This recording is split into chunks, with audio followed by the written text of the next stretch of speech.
Hey everybody, just want to make a quick video on the suction cups. I had somebody send me a message asking me what the suction cups were when I made my Aero cap kit video, and so just want to show you guys how easy it is to remove these if you ever wanted to put your Aero rim wheels back on.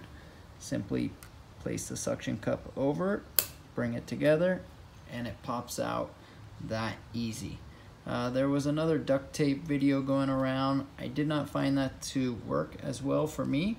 For me, this has been the best by far. So if anybody else has any great ways of taking it off, please share.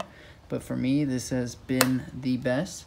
And if there's any other videos or any other questions anybody out there has, please leave it down in the comment section below.